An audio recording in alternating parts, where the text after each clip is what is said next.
Hello and welcome to Inside the Studio. My name's Pete Heslop. And I'm Dan Jones. And we are Steadfast Collective. This is episode 1 of season 3 of Inside the Studio, and we are lifting the lid on what it's like to run a digital product studio and bringing you tips and tricks on how to run your business in a digital way. So, Dan, what sort of things are we covering this season? So in this season, we're going to start by talking about how we can use tools to help manage your business in a sort of post-COVID or currently COVID world. Yeah. So we're going to be talking about what we've used for working remotely and what we use within our agency to help make life better for both the people who are managing and also for the people who are working day to day. So we're going to start by talking about Slack. Yeah, so let's give a little bit of context. So if you were to go back a year ago, we were a team who were all based in one location. And since COVID, for many reasons, we are now a scattered team. We still have an office here near Southampton, but we have somebody who works for us in Falmouth, somebody in Lyon, somebody in Glasgow, and then we have the rest of us who are in Southampton. So we're kind of half scattered, half not scattered. So we're still fairly used to getting used to this kind of remote working thing, but being from a slightly more digital space, maybe we're more used to it than other people who are very much been in an office job forever. Yeah, definitely. So that's where we want to bring this experience in. So we're going to start with Slack. For sure. So we use Slack day to day as our sort of platform of choice for sort of managing and acting as a hub for the business. So for those of you who don't know, Slack is a sort of a messaging tool where you can sort of private message with members of the team and also chat within what's called channels on Slack, which are like named areas where multiple people can chat together about a topic. Yeah. Think Facebook Messenger, but for work. Yeah. Or MSN for work. That's the way I like to describe it, if you're old enough to remember what MSN was. That's a good way of describing it. MSN for work. And we use it as our hub, as I said, and basically we use it for talking about projects day to day, chatting about how we're currently getting on with progress, what needs to be done, just generally checking in. Yeah. We also do some really helpful things where we have tools that post into our Slack for us. So if our servers go down, we get messages in there. When we push up code to a site, we get messages to tell us that it went successfully. And we also get some stuff around like Twitter and even our MailChimp as well. So let's abstract this out. So obviously we're a digital company. Lots of people watching this won't be just a digital company. So a good example of people who could use Slack, which is maybe slightly more out of the box, might be you run a shop. You have employees. You have to manage both your kind of bricks and mortar store and say your Shopify store. Having a central place where all your staff can kind of log in and could see maybe the e-commerce orders, could have different places to chat about different things, maybe upcoming stock, upcoming inventory, problems around the shop, maybe there's bits of DIY that need doing. Rather than kind of having scattered emails everywhere, you could almost have all your team congregate in one place. Even if it's not in real time, it could be over the matter of a week. Having that all come to one place is a great way of thinking of potentially offline business still using this kind of digital product. Yeah, definitely. And it's really nice where you get sort of real-time feedback on stuff like orders and stuff coming in. And you can have that interaction with the team where you can be like, okay, great, what do I need to do now? That's to come in, okay. Or celebrate the small milestones, that was our 10th order today, put in a little smiley face, that kind of stuff. So exactly, yeah. Nice. So that's Slack. We use that day to day, all day, every day. Yeah.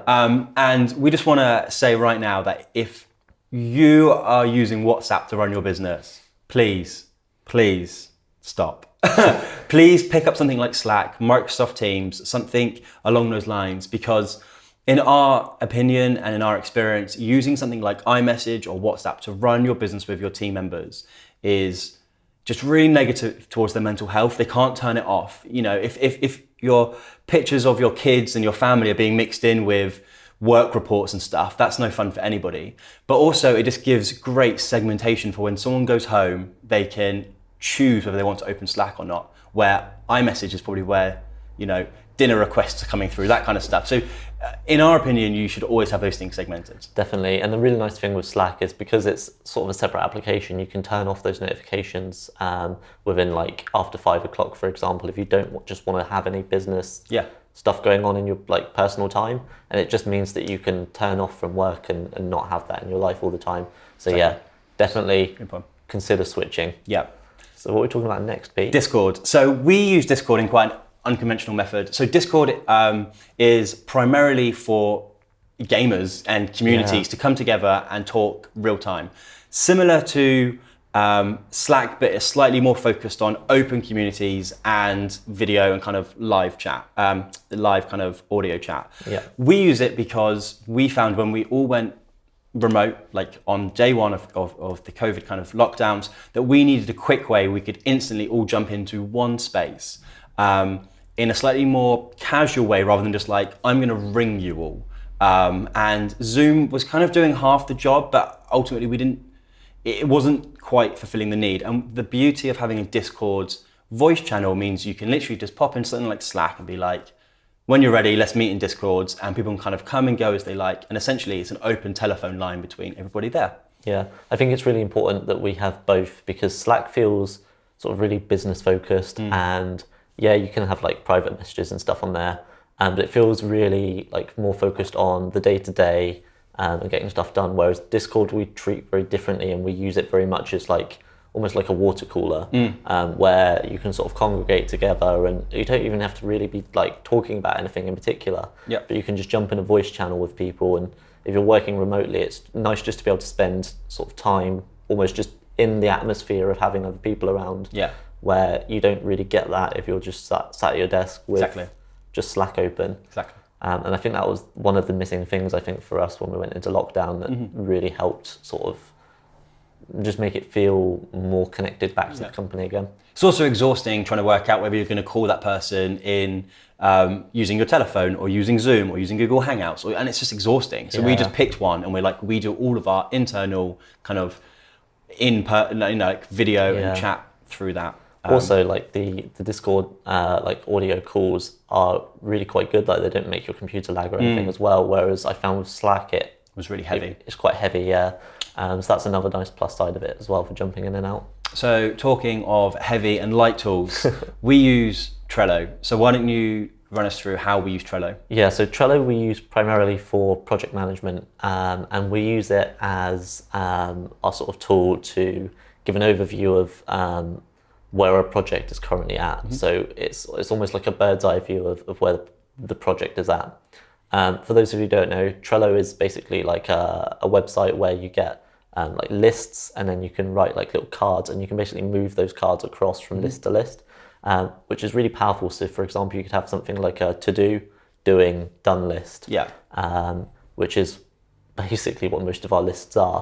And we organize our projects around that. So we'll have like client-facing boards where the client can come in, they can add issues, and we can like move them across, check them, and so they can see exactly what's going on. And we've also got like private lists where we've got for the business, we can see exactly what projects are on at the moment, we can see where they're at, and we can move them across as we go. So the nice thing about Trello, and the reason we're bringing it up here, is that if you are currently still using notebooks and post-it notes for your project management, or just kind of any organization, Trello is a great place to start because it can be so lightweight. You can go into real big detail and with loads of power-ups and make hundreds of lists, or you can literally just do the basics. To do, doing, done. And that's why Trello is our recommendation for a project management app, especially if you aren't using anything at the moment. If you're the sort of person who has post-it notes around their monitor, then Trello is a great next step. Yeah, I think it's a really easy tool to jump in and get going with, and I think it can make a huge amount of difference very quickly. Yeah. And I think that's sort of the magic of it. And it also plugs in really nicely with stuff like Slack, so you can get notifications when you move stuff across. So all of these things sort of come together quite nicely. Nice. And our fourth one is a bit of a curveball. Walk us through it. Yeah, so the fourth one is a little application called TUPLE, which is really focused around developers primarily. But what it is it's a like a screen sharing voice call application where you can have a call with like 3 or 4 people, although you usually do it in like 2 people. And what happens is one person will share their screen, and then the others can sort of view it. They can annotate on it and draw, but more importantly, they can take over the computer and they can start typing and use the mouse, which when you're trying to collaborate on a project, is invaluable. It gives you that instant feedback of being able to be like, oh, okay, I'm just going to jump in and like someone standing over your shoulder, essentially. Exactly, so if you're pair programming or working on a presentation together. Exactly. And the reason we picked this one up, and we're not just kind of forcing our way through using something like Zoom or any other available tools. This one is hyper-focused. It does its one job very well. The refresh rate is great. We don't have any issues with lag or latency or anything.